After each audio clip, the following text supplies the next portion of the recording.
In 2014, I was provided with an amazing opportunity that few other students get to experience.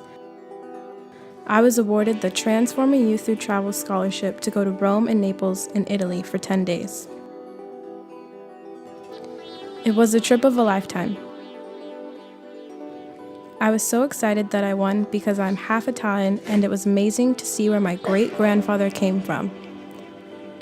The entire trip was eye-opening, and I got to see beautiful places like the Pantheon, Trevi Fountain, Vatican, and Trastevere. But there was one site that impacted me the most. It was the famed Sistine Chapel. Michelangelo was one of the greatest sculptors and painters of his time, but he hated to paint. How can someone who hated painting and would rather sculpt paint something so beautiful? Michelangelo was born in 1475 and lived in Florence, Italy. He then got his many talents discovered by the infamous Medici family, a family who often helped young artists perfect their skills. And he created many talented works of art, including the Pietà, which is a sculpture of Mary holding the dead body of Jesus. Michelangelo is also famous for his sculpture of David, from the biblical story David and Goliath. Michelangelo got noticed by Pope Julius II, who wanted him to create his tomb with 40 life-size statues.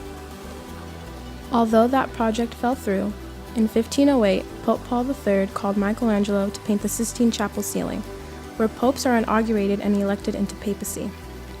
This was challenging for Michelangelo because he hated painting. Nevertheless, Michelangelo created a masterpiece for the ages. Before I walked into the chapel, I felt nervous and my heart was beating fast with anticipation. Once inside, it really hit me. I was standing there, in a 541-year-old chapel, staring at a wall that made me tear up and start to shake. I observed the people around me, expecting to see other people who shared my reaction. To my surprise, I found no one who appeared as taken by the experience.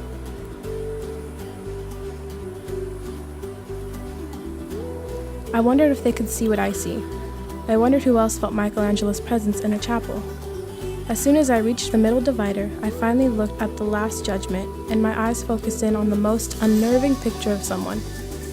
It was a man who looked like he had no bones in his body, and his skin was just hanging there in the hands of another man. His face looked haunted and lost. Those paintings had made such an impression on me that there were tears in my eyes. That's not a joke, that's literally me crying. While walking around that chapel, I just felt Michelangelo's presence, and I am not a religious person, but I felt like out of everyone in that chapel, he talked to me spiritually. Then I looked up at the ceiling and found God and Adam almost touching, which represents how close mankind was created to be almost godly. It got me thinking about how Michelangelo managed to influence so many other artists. First among them is Michelangelo Merisi, commonly known as Caravaggio. Caravaggio, another incredibly talented artist of the Renaissance, mimicked Michelangelo in his painting The Calling of St. Matthew. This painting is in San Luigi dei Franceschi Catholic Church in Rome, Italy. I had a chance to see that painting in person as well.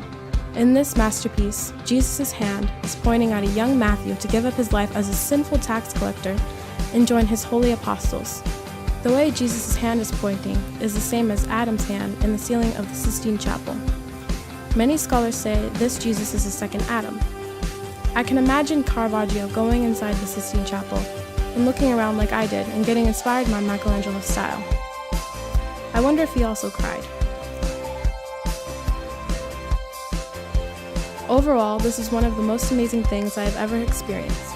Seeing the work of these two artists in person, being close enough to be awed by their talent was something that I will never forget.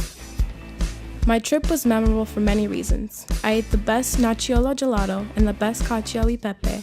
I also got to experience how Europeans are very affectionate people, and I had a phenomenal time with the best people from all over the world. My trip to Rome also made me realize how bad American water is compared to fresh Roman Nozzoni water. This trip to Rome made me realize that there is more out there than just America, that mankind existed a long time before my time. It's hard to believe that people lived in Rome for thousands of years and that their city evolved with them. This unforgettable and life-changing trip made me realize my passion for traveling and to learn about other countries and their cultures, to become a richer person. I hope one day I have an opportunity to go back.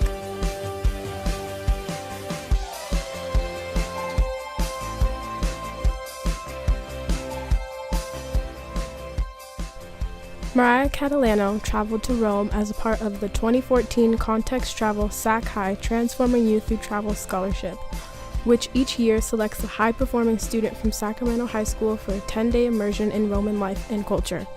The purpose of this scholarship is to expose these students to rich history of Europe, so that it might transform their thinking and studies, and perhaps change their lives. The scholarship is funded by the Context Foundation for Sustainable Travel, a U.S.-based charitable organization that seeks to improve travel through innovative projects.